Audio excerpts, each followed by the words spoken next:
Today on Dr. Phill. I believe my cousin is squandering her inheritance. Is this a love scam? You don't believe that this person's real? I don't. And what the hell are you doing helping her send him money? Is she getting married I noticed a few red flags there. or getting played? He gets arrested, he gets his money seized, he gets yellow fever.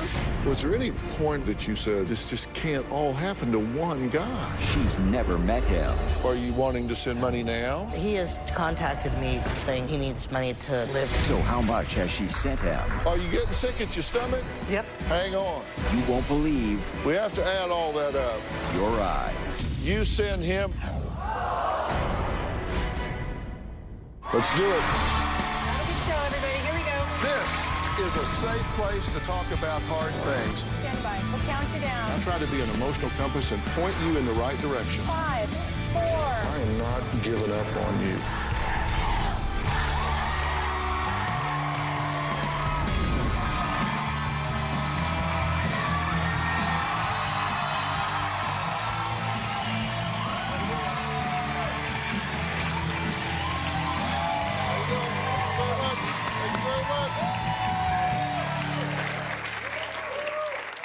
What could you do with $1 million?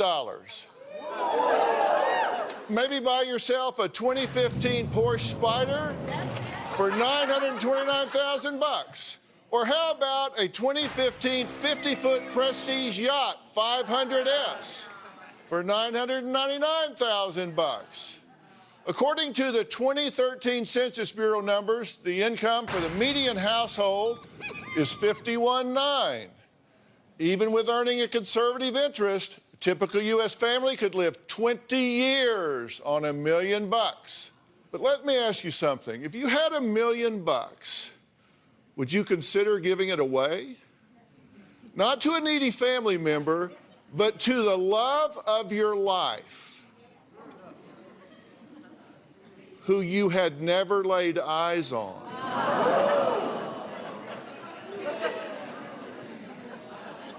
Yeah, you guessed it. I'm talking about yet another woman that has come to me asking for help to bring home her man who is stuck overseas and needs her money to survive, her money to get home to her arms. Now, I have done many possible love scam shows, but this one, well, it breaks the record, or should I say the bank. My first guest, Sarah, was twice divorced and was looking for someone to love her. She went on a dating website on September 13th, 2013. She met Chris Olson.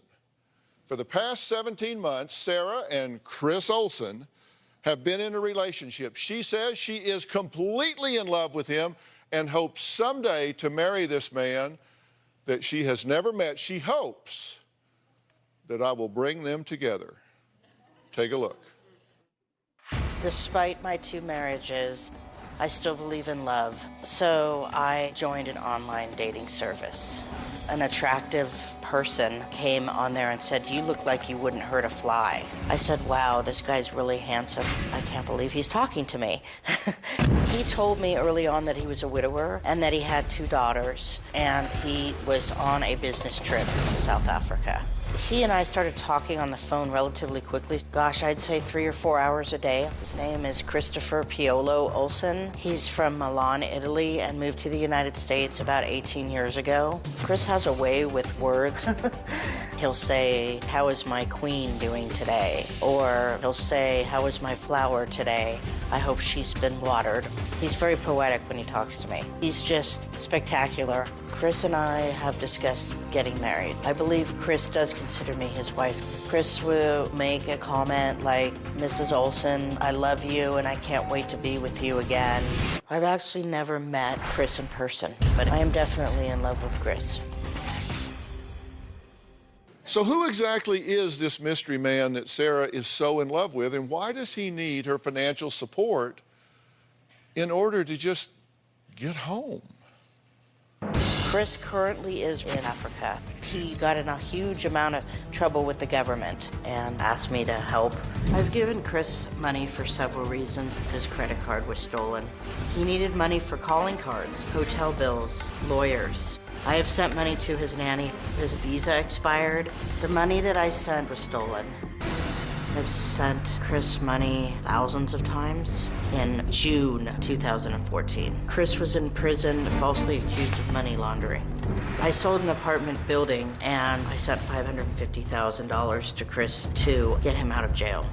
I've sent him money in South Africa, Nigeria, and Benin. He assured me that when he gets home, he's going to pay me back every dime. He's made 5 or 6 attempts to come back to the U.S. to meet me. Every time they arrest him and they put him in jail, and then they want more money. It's been like a roller coaster for me. I'm gonna have to continue to send him this money until he's free. I have questioned several times whether or not this is a scam. I am 95% certain that Chris is telling me the truth, that this is all legit. I am hoping that Dr. Phill can unite Chris and I. You guys hit it off instantly, right? Yes. How long was it before he professed his love for you? Gosh, it must have been 7, 8 weeks in. Within a few months, he was writing beautiful emails to you. He said, quote, "I have already fallen in love with you, and yes, I'm so in love with you. But I want to start by saying that I miss you, and you have no idea how much I love you. I know you don't need another reminder because I tell you every time how much I love you." That was kind of music to your ears. You'd just come out of a divorce. Yeah, it had been a long time since I'd had love, you know, so. Sarah says she and Chris talked every day for hours on end. Now, he was born in Italy, Correct. but lived in the United States, right? Yeah, he moved here 18 years ago. Did he sound Italian or American or what? When I first started talking to him, he sounded Italian. Now his accent's kind of changed. I don't know if he's adapted to where he's at. Which is? In Benin. Been in Africa? Yeah.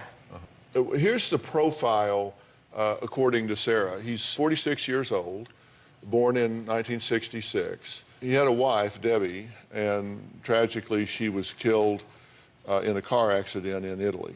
Correct.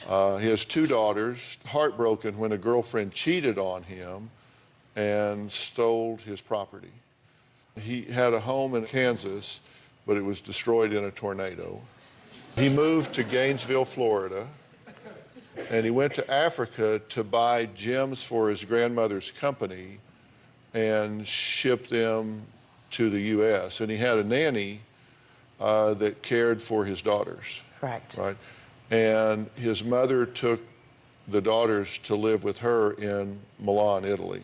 Correct. And he's currently living with his attorney, but he can't leave there until he has taxes that are paid. Yes, they have his passport. Now, you've tried to get together a number of times, right? Correct. But things come up. His credit cards were stolen. Correct. And he contracted yellow fever. He did. He was on his way to see you, right? Correct. And got arrested at the airport? Yeah, and I was talking to him on the phone before he got arrested. They took him down, or? Yeah, because the phone just went dead. And then it took several days before I heard from And him you could again. hear the overhead speakers at the airport announcing flights in the background, right? Yes. And then radio silence for like 2 weeks, right? Yeah, yeah. Now, he sold his father's property in South Africa? Yes. And did he get a lot of money out of that? Yes, and I don't know how much he didn't tell me, but Are it we was quite a talking bit. like $10,000 or $1 million? I think it's more like $1 million and something. Okay, and what happened to that? Yeah. He couldn't wire it into the United States from South Africa. So they told him that Nigeria had bigger banks and they're wealthier than South Africa and can send funds that way. So that's why he ended up in Nigeria, was to do that. And then ever since then, it's just been nothing but trouble for him. Well, what happened to the money? Part of it got stolen. Who stole the money? The security guy that was supposed to be helping him send the money. So they've arrested him and then arrested Chris for the same reason, saying money laundering was involved. So. Was there any point along the way here that you said, Come on. It just can't all happen to one guy. I've thought that a lot of times. He gets arrested at the airport. He gets yellow fever. He gets his money seized. I mean... I know. Now, Sarah's cousin, Crystal, believes Sarah is caught in a love scam. But that hasn't stopped her from helping Sarah send money to Chris Olsen. Why would she do that? We're going to find out when we come back.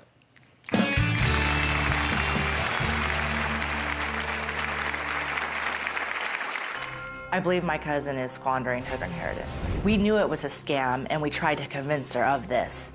If Sarah continues sending Chris money, she's gonna have nothing left. When my parents passed away, they left me an inheritance. This is my house, my property. It's 13 acres in total. My house is 7,400 square feet. My favorite part of the house is like a sunroom. It has the biggest glass on it. You can see the mountains and everything. So this is my basement/game room. I don't think Chris knows how much property I have or how big this house is. I believe that I've spent $1 million of my inheritance on Chris. I would love Chris to be here with his 2 daughters and to sit at this table with my family. There's just enough room for all of us. Well, Sarah says she is head over heels in love with a man named Chris Olsen. Now, Sarah has never met Chris Olsen, but that hasn't stopped her from sending him a whole lot of money. In fact, we have a whole lot of receipts here, and these are all receipts from where you have sent him money. And you've kept all of these because he has said that he can and will pay you back every cent. Yes. Now, even though Sarah's cousin Crystal emailed the show seeking my help in giving Sarah a wake-up call, she also admits to helping Sarah send money to this Chris Olsen person. Take a look. I believe my cousin is squandering her inheritance by sending it to a love scammer. The relationship between Sarah and Chris did move quickly. We come to find out a couple months into the relationship, she had sent about $50,000. Sarah is a gullible person only because she has a big heart. She wants to be loved, and it's a character flaw. Sarah finally confessed that she had sent Chris over $1 million 2 months ago. I truly believe that it could be more than $1 million. Sarah would always be defensive when we would approach her stating that this was a scam. Sarah does believe he's still real. Sarah came to myself and my husband to help send large sums of money to Chris in Africa. We knew it was a scam, and we tried to convince her of this. We've sent on Sarah's behalf 20 transactions for a total of $40,000. If Sarah continues sending Chris money, she's gonna have nothing left, and she's going to be in a very rough predicament. Okay, I'm glad you're here. You don't believe that this person's real. I don't. Then what the hell are you doing helping her send him money? I love her. She's not just my cousin. She is absolutely my best friend. And when the money needs to get sent, it becomes so desperate, it affects her. And it gets bad. Is that true? Yeah. Are you wanting to send money now? You do want to send him money now. You told us yesterday. Yeah, he has contacted me yesterday and the day before saying that he needs money to live and pay his attorney right now. How much does he need right now? $2,000 until the bigger money comes in, the last remaining of the VAT tax that he needs. From you? Yeah. And you've helped her Have. with this. Family and friends in Montana have sent approximately $250,000 on her behalf. Why? Because Western Union and MoneyGram have cut her off. But family and friends in Louisiana sent approximately $28,000. Friends and family in Nevada sent approximately $40,000. Friends and family in California sent approximately $150,000 to Chris Olsen. I mean, just look at this. There's just money been going back from all over the country out there. But you don't even know the whole story. No, apparently I don't. No, you're getting ready to. I just want to just kind of unfold this whole thing, just so we all have a Okay. clear picture of this. On September 13th of 2013, you meet Chris Olsen online. Okay, within 3 months, you start sending him money. Nanny, cell phone, taxes, hotel, and penalty for expired visa. You send him $108,485.14. Then, between January and April of 2014, to pay nanny, hotels, food, and clothes, you send him another $108,950. This is a high-priced nanny. And this boy apparently eats like a wolf. That's a lot of money. Then he's in jail. You got to bail him out, pay taxes, attorney fees, hotel, more food. $878,000, $489.94. Are you getting sick at your stomach? Yep. Hang on.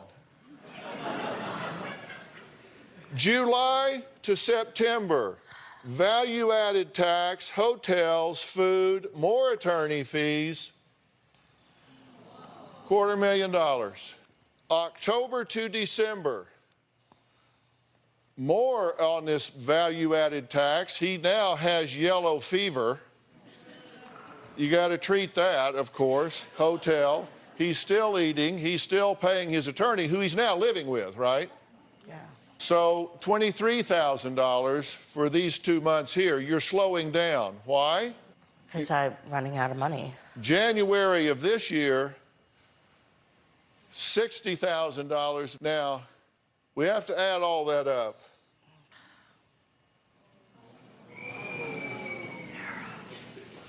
$1,422,252.24 over 17 months. Sarah's daughter Candace is planning her wedding in a few months, but says her mother can't help with the expenses because all of her money goes to Chris Olsen. Candace joins us next, and we're going to find out why her mother has so run out of money that she started to get it from some really strange places. We'll be right back.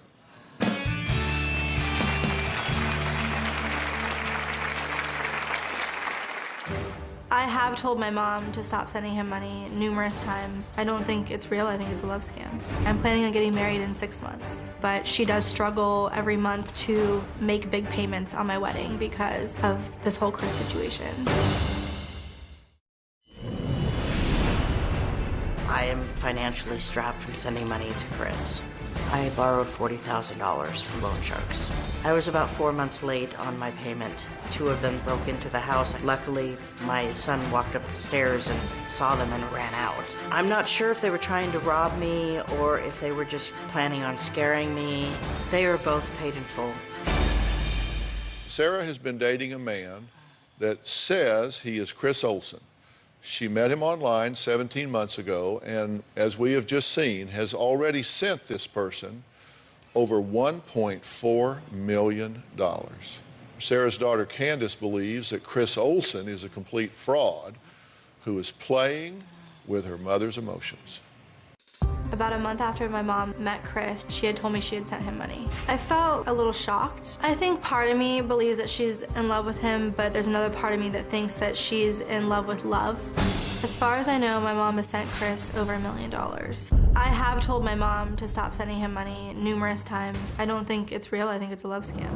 I'm planning on getting married in 6 months, and my mom is going to help with a lot of the wedding expenses, but she does struggle every month to make big payments on my wedding because of this whole Chris situation. The situation with Chris is really affecting my mom's health. My mom has multiple sclerosis. Stress can cause multiple sclerosis to become worse and possibly have more problems in the future. If I found out this was a scam, I would be very pissed off because my mom is the most awesome woman ever and she would do anything for anybody. Well, Candace, you're concerned about your mother. Yeah. I didn't know any of that stuff. Were you shocked to see the scope of what we're talking about here? Yeah. Yeah. You're a little shocked to see it all in one place, right? Yeah. There is some text between Sarah and Chris. This is an exchange February 6th of 2015. Sarah, I love you. Hope you got the $24,950. Chris, yeah, babe, got it. Morning. Sarah, okay, did you give it to the government? Chris, 24/8, yes, everything, babe, believe me. Sarah, did Mr. Blank keep 150 then? Chris, yes, babe. Sarah, did you give them the other 10,000? Where was that? That's a lot of money to just turn up missing, you know.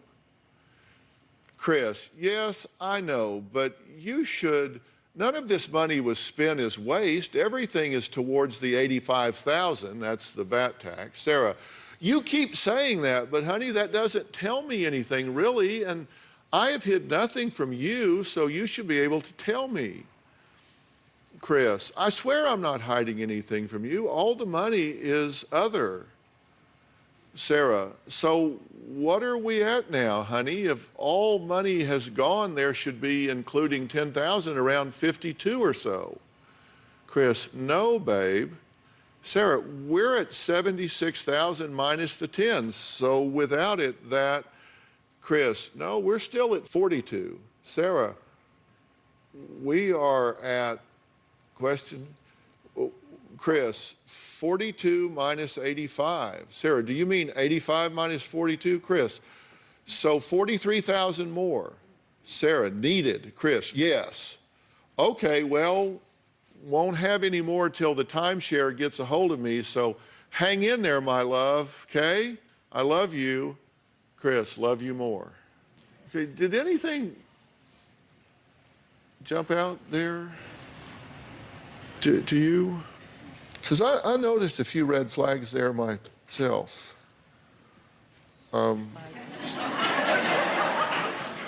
There's a lot of red flags. And You're selling your timeshare now. you're liquidating more assets, right? Well, it's what I had on the market for a long time. Well, let's look at some of the emails between this attorney. It's Gideon, how do you pronounce his name? Agbana. He says, good day, Miss Sarah. I'm Mr. Gideon Agbana, attorney to Mr. Chris Olson. This is to inform you, as requested from Mr. Chris Olson, that he has been in the Nigeria NDLEA custody. Now, this is a national agency down there for the case of money laundering against him. He mentioned Mr. Chris Olson's name. I tried all my best, and the case was finalized today, and the Nigeria government found Mr. Chris Olson guilty. This man's an attorney, and do you notice he doesn't communicate very well? No, he doesn't. Madam, you have to let us know if this funds is available. Gonna get it here to us. I don't know what the law is down there. You I don't don't think need there is to a know law. what the law is. The man can't make a sentence. Now, remember those love letters from Chris Olson that we saw earlier? Well, we're going to take a close look at them, and I'm going to reveal what we found when we come back.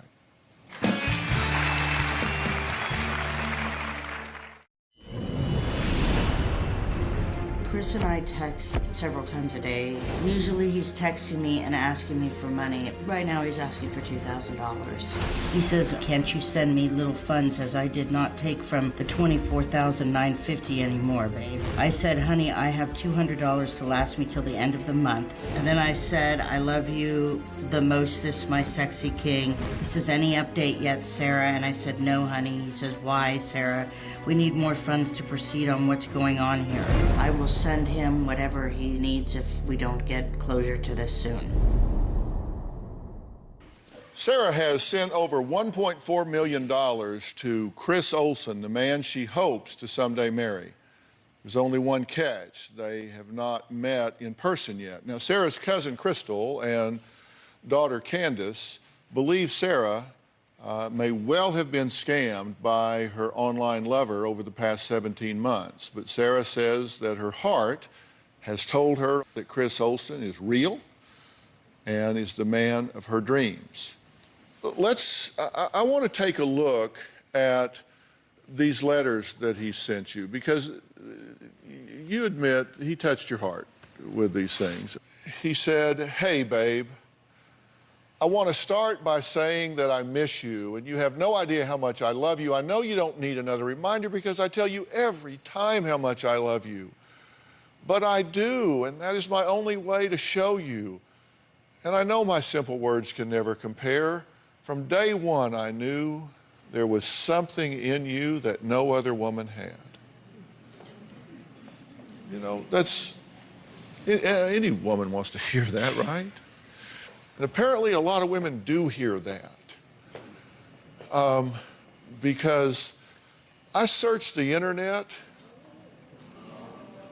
and that exact letter, look at it, word for word.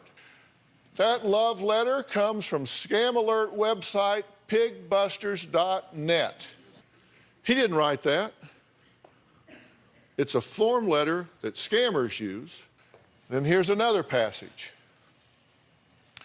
"You are the most amazing woman I have ever known. Thinking back to the strange when Will met, how we grow so close in just a few short days. And wife, it makes me smile and fall all over for you again. You are the most amazing woman I have ever met. Thinking back to the strange when well met." And you see, even the mistakes are the same. Even the first one in January. "The first time I heard you say the words, 'I love you' to me." Here it is. "The first time I heard you say the words, 'I love you' to me." From the very beginning. Honestly, if someone was sending me that much money, I would love them too. But I think my mom wants to be in love so bad that she isn't open to realizing that there's bad people out there that don't actually care about anybody but themselves. What do you think about everything that you've heard so far? It's overwhelming.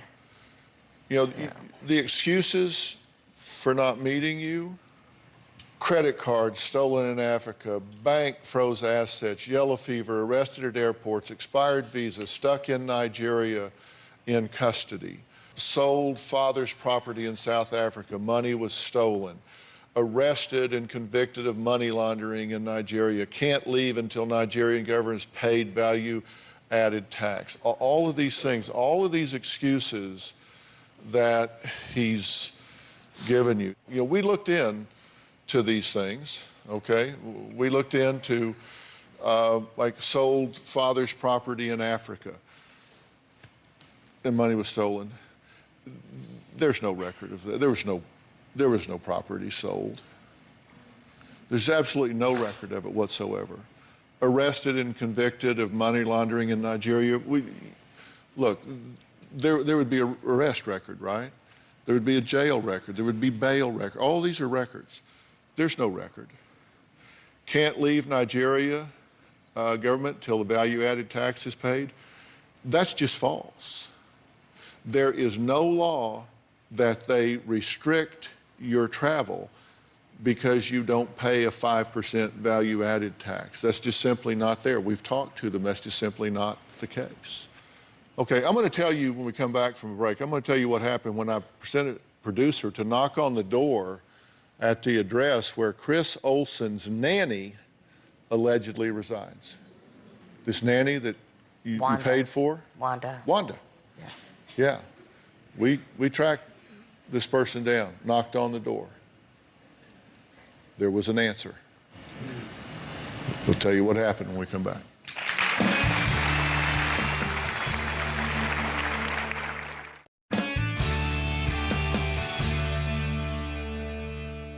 Now, Chris Olsen told Sarah when he originally went to Africa, he left his two daughters with a nanny in Ohio. He said her name was Wanda, and she had moved to California. Well, based on his information, we found a woman who fit the profile of who he claimed was his nanny. We sent a producer to talk to her, and this is what happened. I'm at an apartment complex in Southern California to determine whether or not one of the occupants knows Chris Olsen. Chris supposedly told Sarah that he had hired a nanny by the name of Wanda to take care of his 2 children in Ohio. So we hired a private investigator who told us that there was a woman named Wanda in Ohio who was recently moved here to this apartment complex behind me. So I'm taking this picture of Chris Olsen inside with me and asking her whether or not A, she recognizes him, and B, whether or not she was in fact the nanny to his 2 children. My name is Mary Ann, and I'm actually with the Dr. Phill show. There's a woman by the name of Sarah who is worried about her boyfriend. His name is Chris Olsen. Somehow your name came up as potentially somebody that would know him or knew him. But does that name mean anything to you? No. No, not at all. Could I show you a picture of what he maybe looks like? No. Doesn't mean anything to you. No. I mean, I've only been out here in California for less than a year. And where were you before that? West Virginia?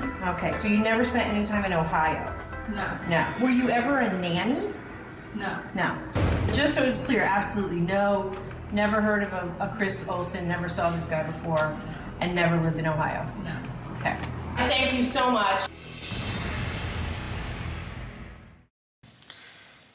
Okay, we researched this person. It's the only person of any description in California that comes even close.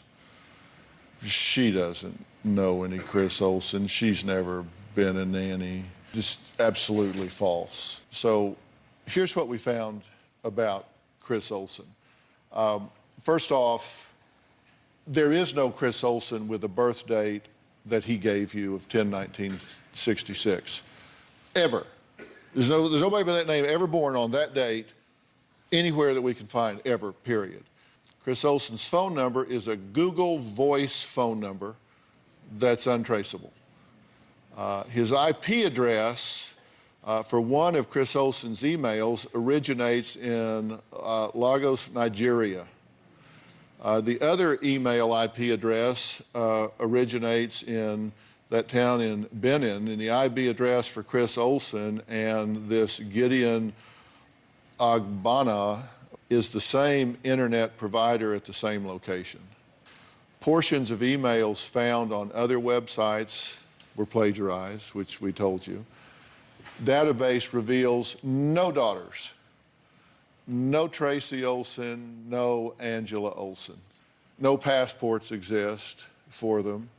As for his mother, Gina Olsen, the only Gina Olsen who lived in Milan, is 16 years younger than Chris. So she could not be the mother of a 46-year-old man. She's 30. All right, next, following an intensive search and help from our social media community, we have found the man in the pictures Chris Olsen sent to Sarah. More about that after the break.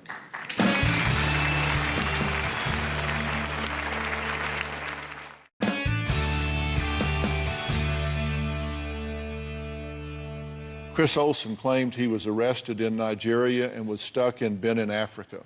Well, joining us now via Polycom is Nigerian Ambassador Jeffrey Tinalabi and Benin Ambassador Omar Arana. Let me start with Ambassador Tinalabi. You want to make sure that people understand that this is not a brush to paint Nigeria with, that this is certainly not something that characterizes Nigerians as a whole, correct? Nigerians are hardworking people, very, very enterprising, and the vast majority very honest, but a few, as in every country, have this sort of thing. Ambassador Arano, can you tell us, in terms of Benin, your country is quite sophisticated, correct?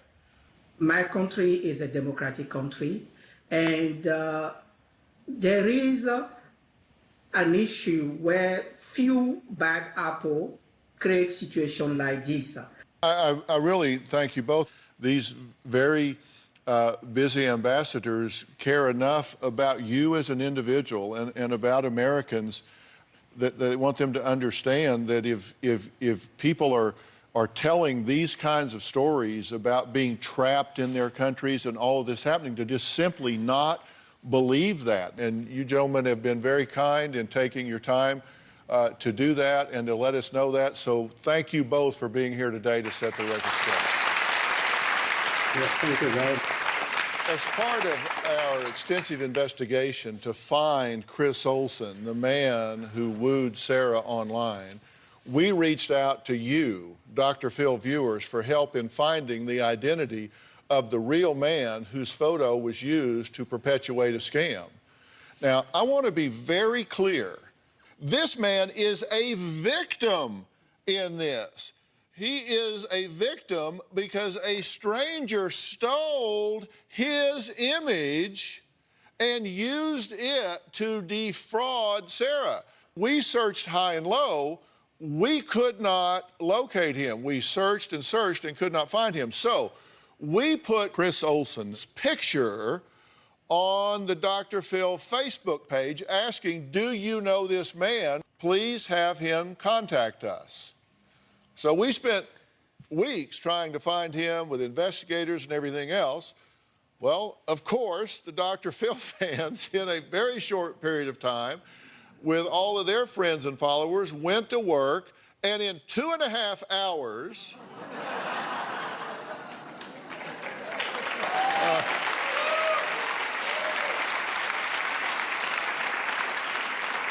and over 700 comments later, the man was found and we talked to him. And we definitely want to protect his privacy, but he definitely wanted to help Sarah. His name is not Chris Olsen, and his wife did not die in a car accident, but these are some pictures that I can show you of him that are real and more contemporary. Tell me what you're thinking and feeling right now. It's kind of overwhelming. I just feel betrayed. You have been. You have been betrayed.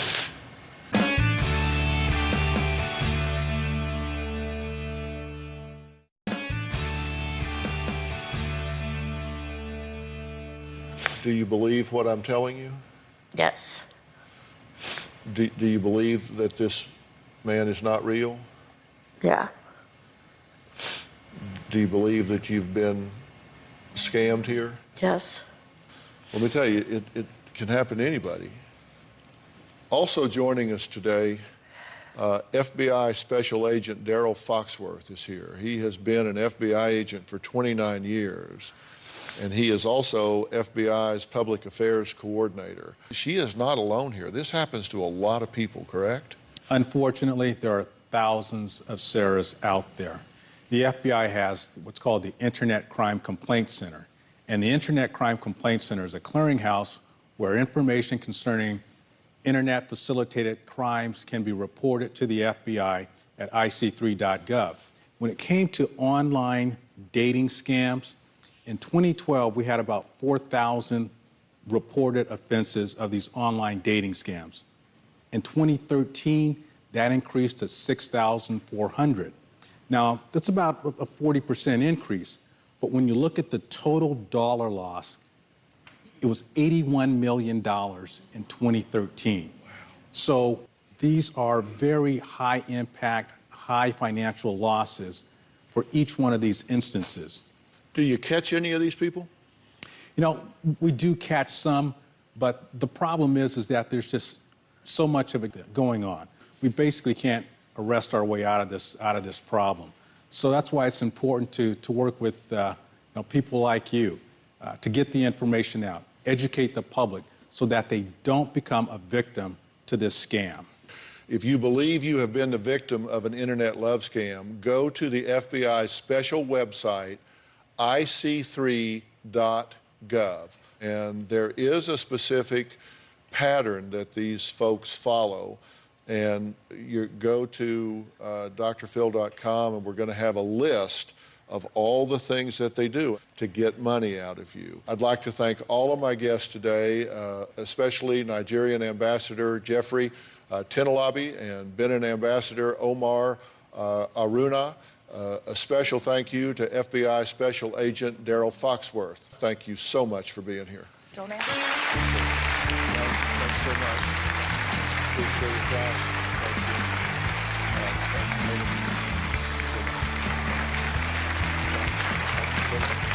Thank you so much. Thank you so much.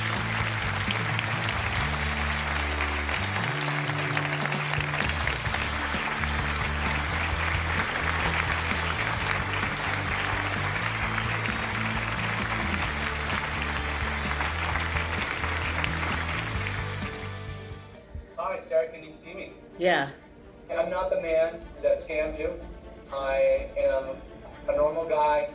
I love my family and I love my girlfriend, and I'm truly sorry that this has happened to you. I appreciate you being kind enough to talk to me. It was very nice meeting you, Sarah. Thank you very much. Yeah. Bye. Bye-bye. I just talked to the man in the photos. His voice didn't even match the voice I've been talking to. I'm feeling really betrayed and hurt, and I'm never going to get that money back. It's gone.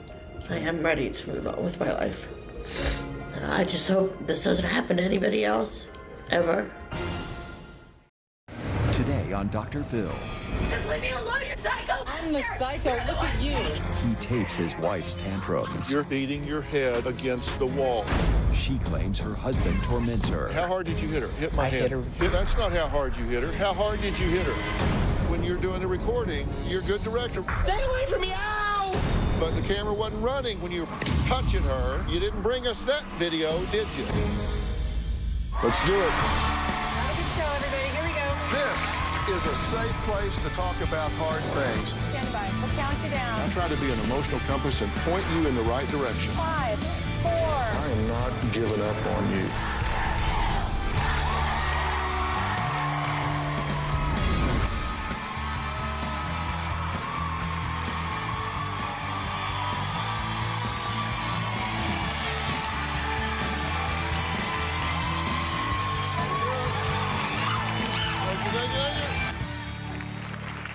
Well, Anthony and his wife, Melinda, have been married for almost a year and a half, and both say that today, this day, is going to be a defining day in their relationship, and I'm telling you that it needs to be.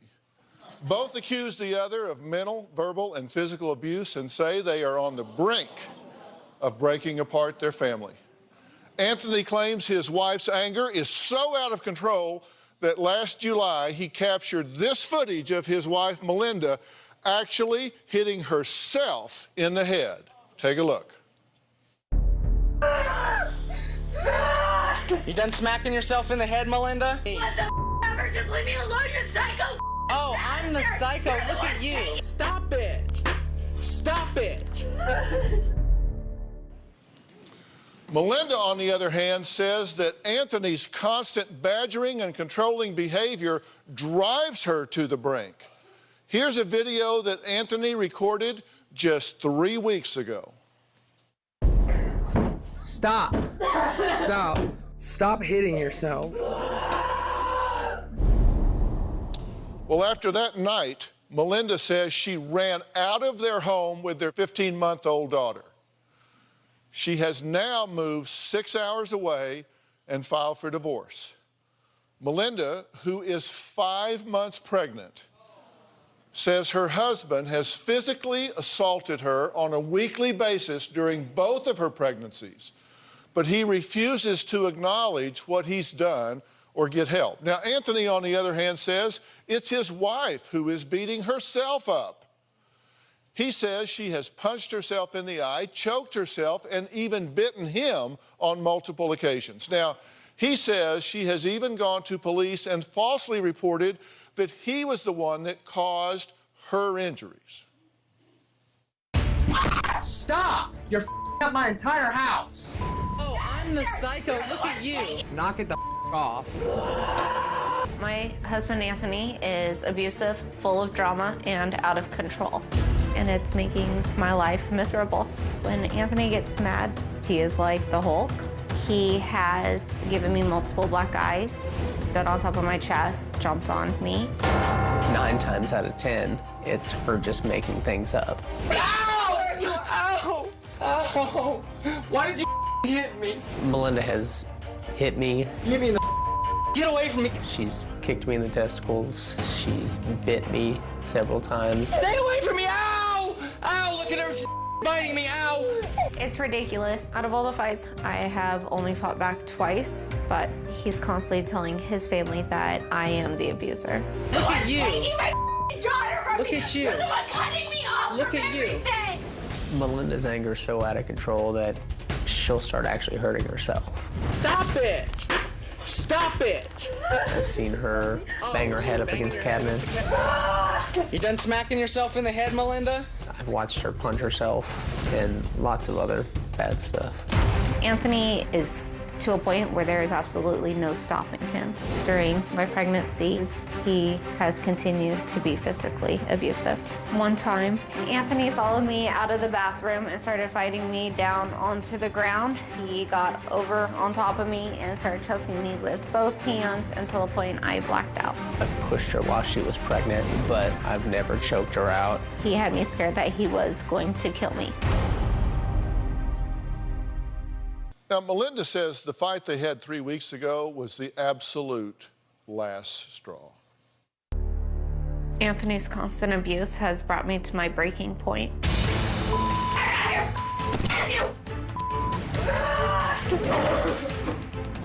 Last month, I finally had enough of his abuse. Anthony started an argument. Stop hitting yourself. Get the Screaming and yelling at me, calling me a bitch, a horrible mother. Get the away from me. That's what I want right now. It was a very intense situation. You win, you have her! I kept telling Anthony that he had won, that I couldn't play his games anymore. She was getting so upset. I picked up my daughter at that point. Give me my daughter! Calm down. Just give me my daughter! Calm down. Stop. Anthony grabbed our daughter and started telling me that I need to leave and I wouldn't see her until we got a divorce. You just let me give her. If I let you give her a hug, you're gonna snatch her from me and No, run out the I'm door. not. At that point, I snapped. Mindy? You just let me have her! She pulled a kitchen drawer out on herself. She broke the door frame. She was banging her head up against the wall. Then give me my daughter! Then I bit his back. It was extremely crazy and completely out of hand. Stop! I was finally able to get my daughter back and I left. I took my daughter and we went to my grandparents 6 hours away and I filed for divorce. Okay, now, look, this looks like complete and utter chaos that's going on here. You knew he was videotaping you. Yes. Why are you behaving that way? Behaving that way because what he doesn't include is for a good hour, 2 hours before that, he's following me through the house. He's getting in my face, screaming and yelling at me, cussing me out. And I broke down. I don't know what else to do. I mean, I just completely lost it. So what's going through your head at that moment? We've had a lot of issues in between us, and me recording that, there's no hour before in this instance where I'm acting out of control.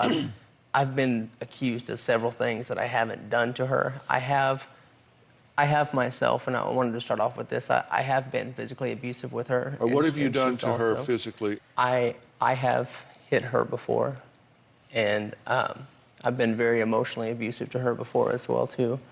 You say you've hit her before. How many times have you hit her? It's been about 5 to 6 times that I've struck her. And where have you hit her?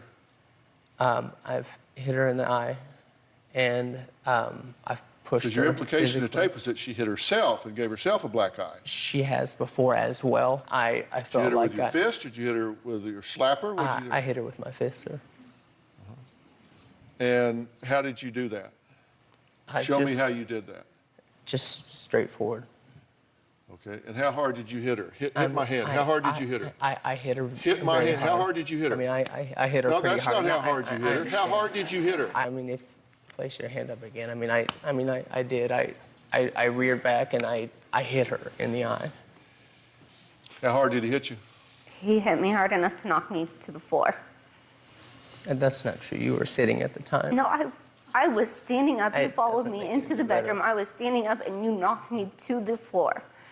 Let's take a break. Melinda says Anthony has a drug problem. Is she telling the truth?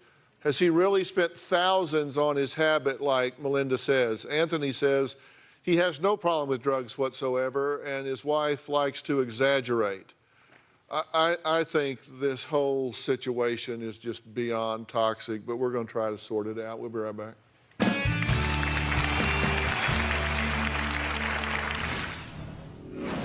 My 4-year-old stepdaughter has been the source of the problems between Anthony and I.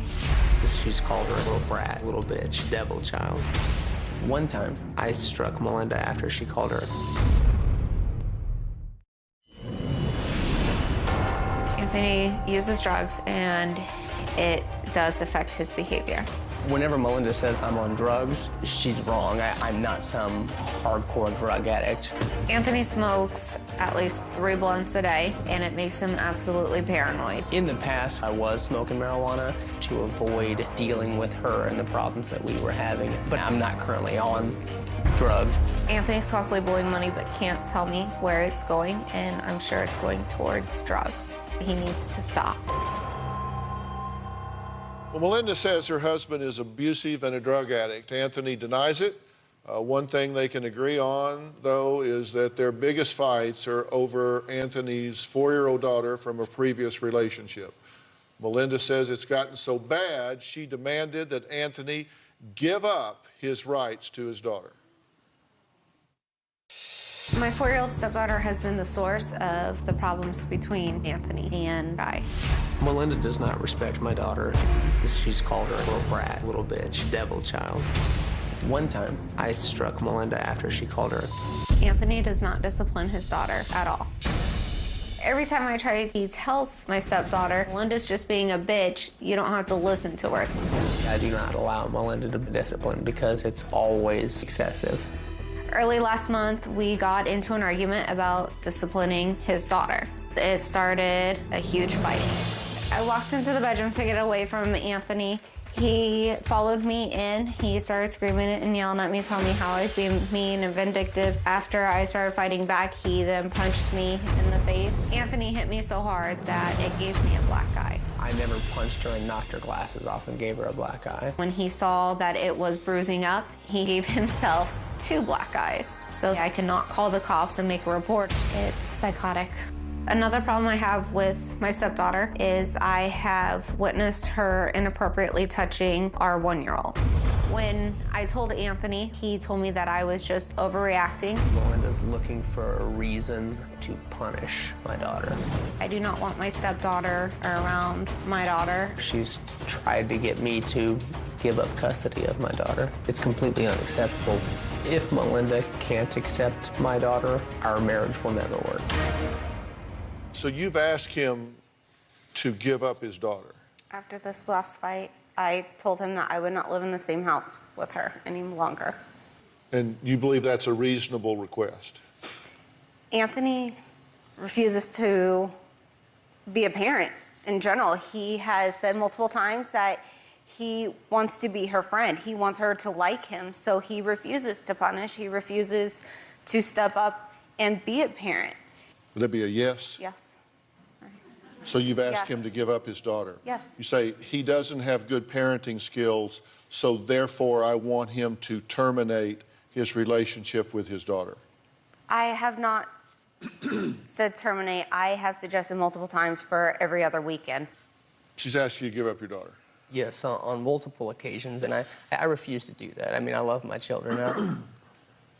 By the way, all these fights that we were watching at the top of the show here where you're beating your head against the wall and beating yourself in the head and tearing the door off the hinges, and where was the 15-month-old? The 15-month-old was in my arms whenever she knocked the door over and all that was going on. Okay, so you're walking around taping this, holding this baby. Yeah, and Right, I was so you got hoping, this baby in one arm and you're taping. I was hoping it would be a deterrent, yes, but that's what I was doing. Yeah, let's look at this again. This is while you're holding a 15-month-old child. Let's look at this again.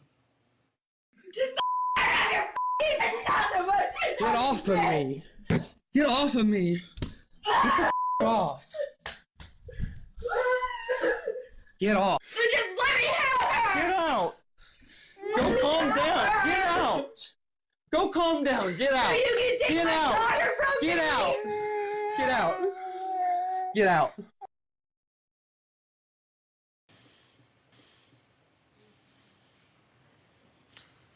Shame on you people. Just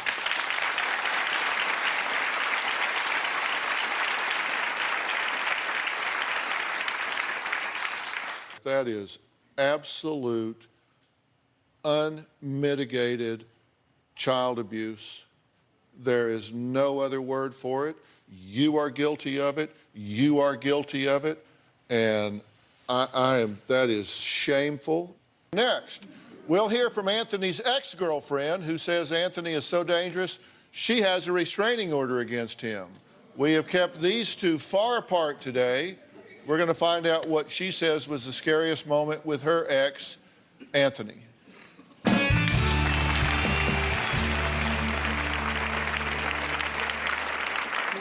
Anthony was extremely abusive. I was being slapped, punched, having shirts, jackets ripped off my body. Anthony made me feel like I had absolutely no control over anything I could do. Where's your money at? You've got money. When it comes to finances, I am completely at Anthony's mercy. When I need money, I have to tell Anthony exactly what I need. He then decides if he will give me the money. When I went to a fast food place, I would have to tell him exactly penny for penny what I got. That's a very ridiculous assertion. Melinda was the one that was in control of most of our finances until she withdrew $600 out of the account, and it put me short on a lot of our bills. At this point, I don't trust her with the finances. I don't feel comfortable. Okay, now somebody's lying there because that is diametrically opposing stories. You're saying he controls every penny, which is a form of financial control, isolation, and abuse. You're saying that's absurd. She controls the finances. Now, somebody's lying. We have a joint bank account together. We had. Had a joint bank account together.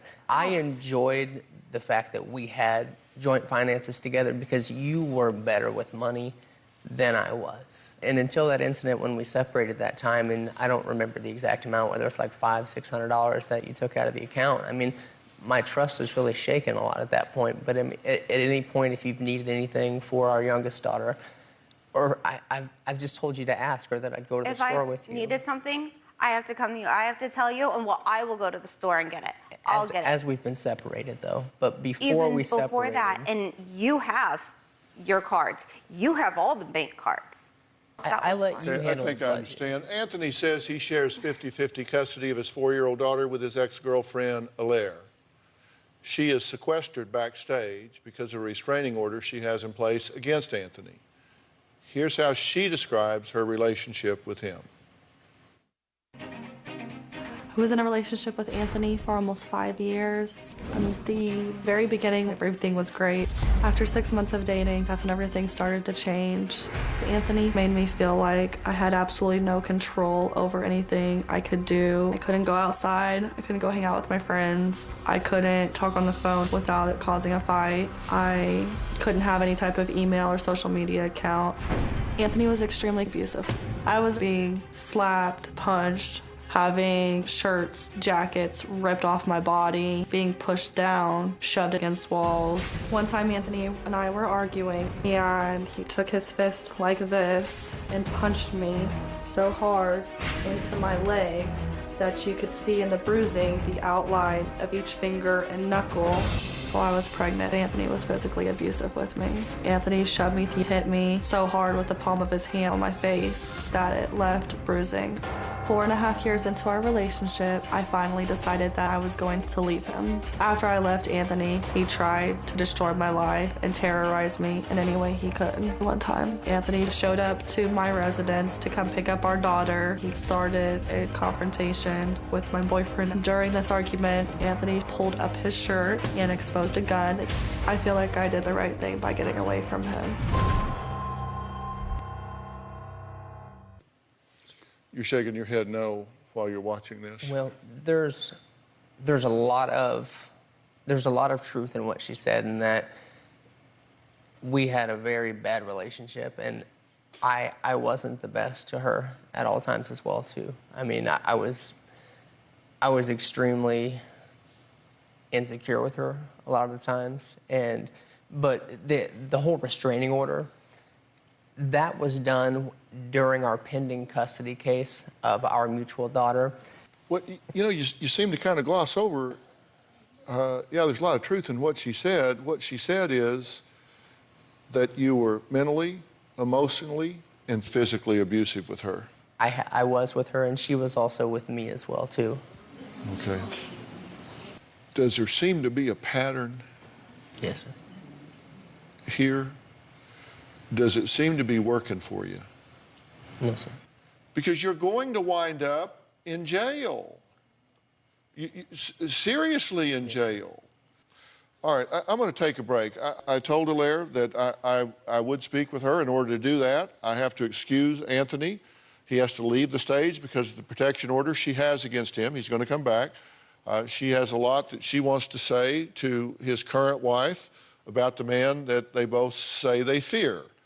I don't think this is all one way. I can tell you that. I think we've all seen that this, like I said, one log won't burn. It takes two sides to have this ongoing controversy here. We're going to talk with Alaire when we come back, and then we'll have Anthony rejoin. We'll be back.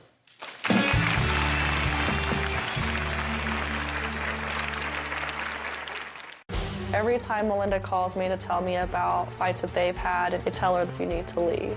Anthony told me that Melinda was abusing him. I did not believe Anthony at all. Anthony tries to turn everything around, but this is just another tactic for him to push the blame on somebody else for what he's doing.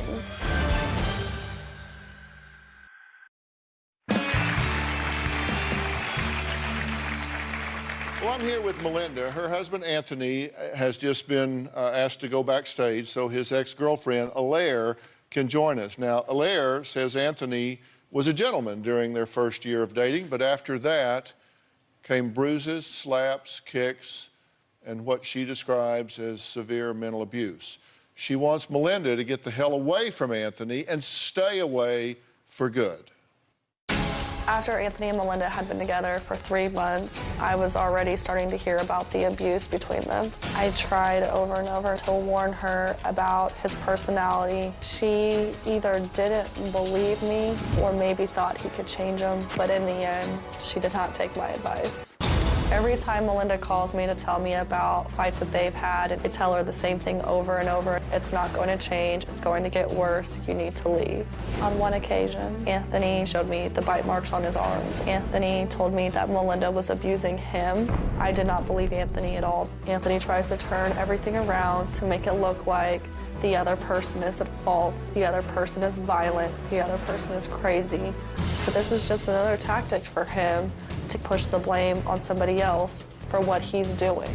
And that's why he keeps fooling every judge he gets in front of. If I was to give Melinda some advice, I would tell her to file for divorce and to do everything that she can to keep herself and her children as far away from him as possible.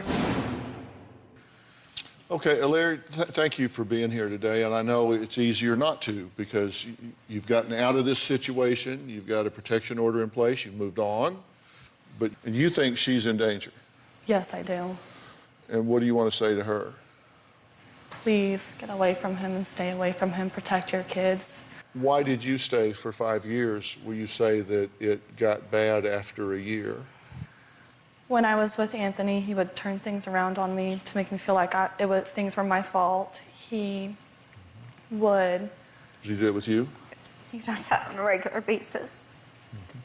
Whenever I would start to feel like I wanted to leave and end the relationship, he would do things to try to make things better, apologize, cry, threaten suicide, things to make me feel bad and to make me think that things were going to change between the two of us. And then towards the second half of the relationship, I started becoming worried about leaving him because I didn't want to lose my daughter and I didn't know how he was going to react if I go. His threat is if I leave, he's going to take full custody. If I leave, I'm never going to see my daughter again. That's how he scares you. Why didn't you fix him and stay? Because I didn't want my daughter growing up thinking that the way he was treating me and the things he was saying to me was okay and that was normal. I was scared for my child. But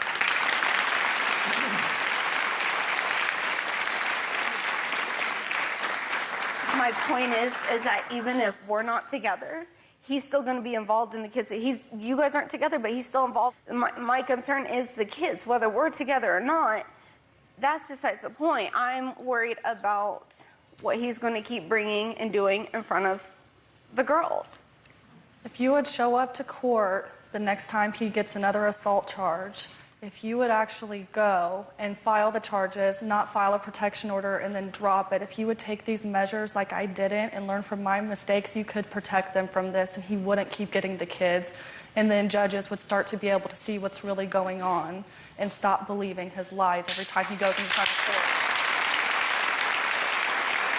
I'm not trying to attack you, but you can do it.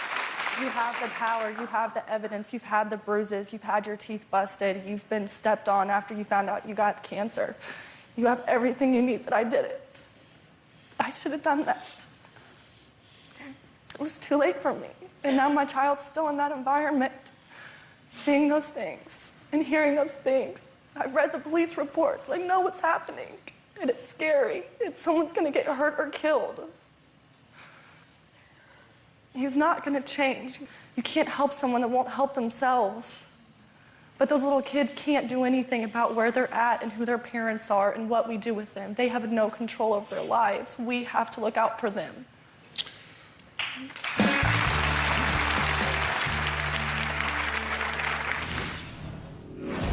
This situation is bad, volatile, needs to be changed dramatically. You're putting yourself at risk. You're putting your child at risk.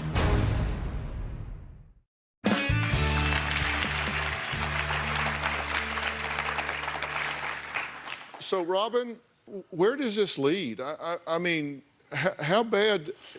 You deal with this every day. You're in the shelters with these women.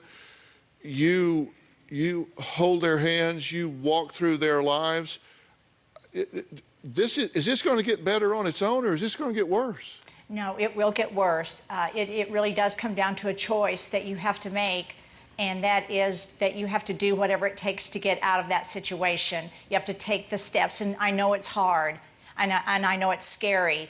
And if you will go to whengeorgiasmiled.org, we have the resources on there. We list programs on there that you can read and that you can learn what you have to do. But the first step is to build a support system around you. And sometimes that's friends, that's family members, that's coworkers, but you have to build a support system that will help you do this. And you do whatever it takes. And sometimes it's a slow process. You start building a bag for when it's time to leave, and in that you put important papers. You put what money you have. You put special things for your children that will bring them comfort. And then you do not listen to his threats. The number one tool an abuser uses is to isolate you and then start abusing you with threats and telling you that he's going to take your children from you. And another important thing to do is to document, just as you said, document everything that he's doing with pictures and telling your other friends and everything about it. But there is a step and a process, but the number one thing you have to do is to remember you have to be safe, and for you and your children.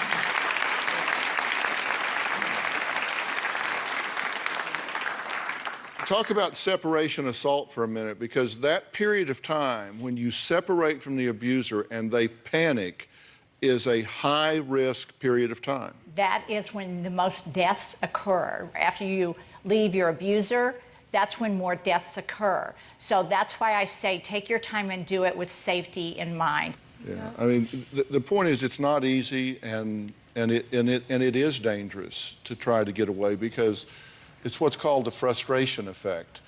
Abusers try to control, and when you slip away, they panic and they try to increase that control. And that's when they get desperate and do desperate things, which is why this going to mom's house or sister's house is often not enough, because they know where mom's house is, they know where sister's house is. And look, this is a situation that is very volatile. You're putting yourself at risk, you're putting your child at risk, you're putting your unborn child at risk. That is highly unstable behavior. You've got to calm down. You've got to quit believing. Has he ever done one sustained effort to change who he is? No. Has he ever gone to anger management classes in a sustained way? Has he ever gone to any type of therapy program in a sustained way? Has he ever done anything to make a serious attempt to change who he is? No, he started going to a batter's intervention, and as soon as they set him up on a 34-week course, he stopped going. Yeah. So you think that this is going to just cure up on its own? No. It is not. And clearly your problem-solving skills are not good. His management skills, emotional skills, coping skills, stress management skills are not good. This situation is bad, volatile, needs to be changed dramatically, and I'm going to tell you exactly how I think that needs to happen. All right, we're going to have to bring him back out here. Listen, you were very candid in your tape pieces. You have looked her in the eye, told her straight up what you think she needs to do. You've taken very clear stock of what you should have done yourself. Yes, sir. And I think that impacts a lot of women by your having the candor to do that. So thank you for being here today. Next, I'm going to invite Anthony back on stage to respond to Alaire's accusations, hear what he has to say. We'll be right back.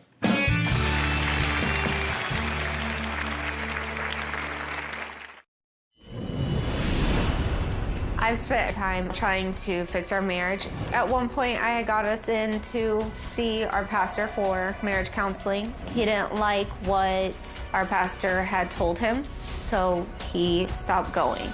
Melinda was the one that didn't hear what she wanted from that pastor, so she decided that we shouldn't go there anymore. I have tried to set up appointments with other multiple counselors, and he never wants to follow through. I think I just felt frustrated about our relationship at that point, so I didn't want to have any counseling. Well, I'm here with Anthony, who's been backstage listening to what his ex-girlfriend had to say. Anything in particular, quickly, you want to respond to about what she had to say? I mean, she portrays it as if the whole thing was bad and none of that she didn't do anything. And she puts on this portrayal as if she was 100% right 100% of the time, and I think that's false. I mean, I know that's false. What would you say? Would it be 50-50, 75-25, 80-20? 75-25. 75 you, 25 80, her? Yeah. I mean, like I said, I do acknowledge that I was primarily in the wrong with her. All right, but that's in your past, and let's keep it there. Yes, you two have a daughter together. Yes, sir. And so you do have to have some contact through co-parenting, or do you meet through an intermediary? We have an intermediary. You exchange the child through the intermediary? Yes. So you don't have any contact because of the protection order? Yeah. What do you think needs to happen here in this situation? I think we both need to learn better. I mean, the best thing I think I've heard is we both need to learn how to resolve or how to argue, I guess. I mean, how to resolve our differences whenever we get upset with each other. And instead of everything being a screaming, yelling, cussing match between us and things getting violent in between us, that we have to learn some way to get along better, or maybe it's best that we do separate. I'm not sure if we will work it out, but I mean, that would be my goal. How do your mom and dad get along? They don't. You know, they've been divorced for some time, so. How'd they get along when they were together when you were there? They fought like cats and dogs, so. You're living what you learned. I don't even think that's an adequate excuse, but I mean, I guess it upsets me to hear that, man, because I mean, one of the things that I always tried to, you know, through some of the things that I experienced in my childhood, I always thought that I could make things better. I didn't want my children to have to grow up in a lot of ways that I had to grow up, but you know, I mean, a lot of it's happened. You're right. I mean, but aren't you doing exactly what your mother and father did? Yes. So aren't you making sure that your children are going through exactly what you went through, that you hated so bad? I am, and I need help.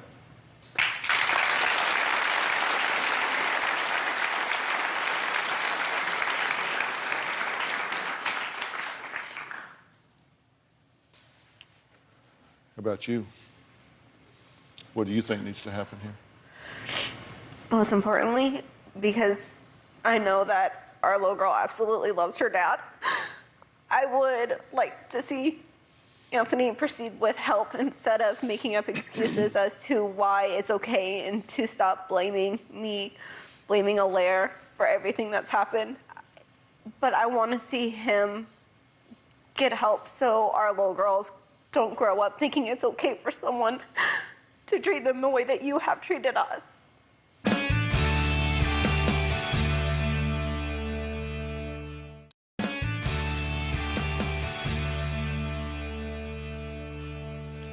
Here's the deal.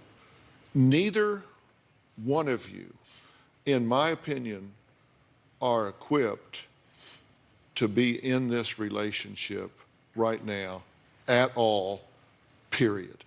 You are an abuser.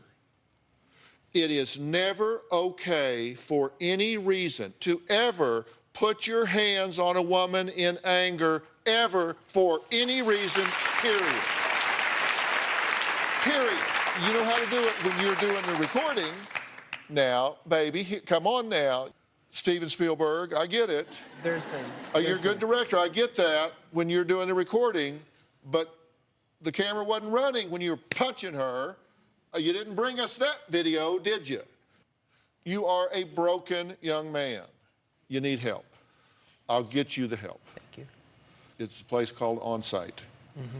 And this is a place that is really about relationship dynamics. It's really about how you figure a way to be a hero in your relationship.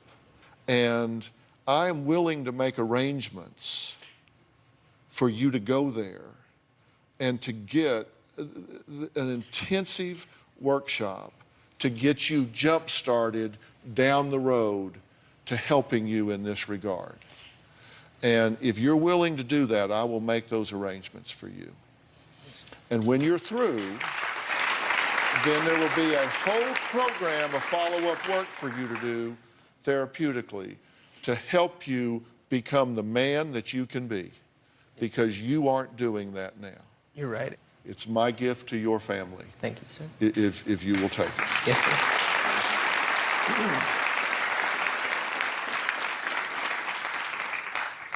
You need to get yourself pulled together. You need help to get yourself settled down, calm down, and come up with ways to express yourself that don't involve beating your head against the wall or punching yourself in the head. And I will get you help with that. You know about Doctor on Demand, which we use here on the show. We have mental health services that we have provided for that with doctor-level therapists where you don't even have to leave home. You can sit there with your baby right beside you, and you can... I've used it before for our daughter. Well, I'm glad you have, and I'm going to make those arrangements for you so you don't even have to leave home, and we will get you started there to deal with this anxiety and stress, and then we'll move forward from there with whatever needs to happen. Until that happens, I will not even discuss this being a relationship. Okay? Are we willing to start there?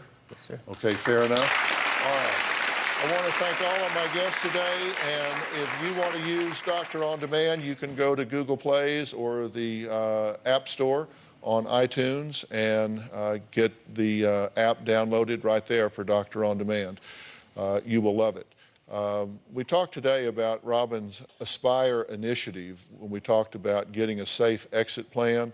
You can go to whengeorgiasmiled.org, which is her philanthropic foundation, and you will find links there that will help you. If it's whengeorgiasmiled.org and the Aspire initiative, there will be lots of information for you there. We will see you next time.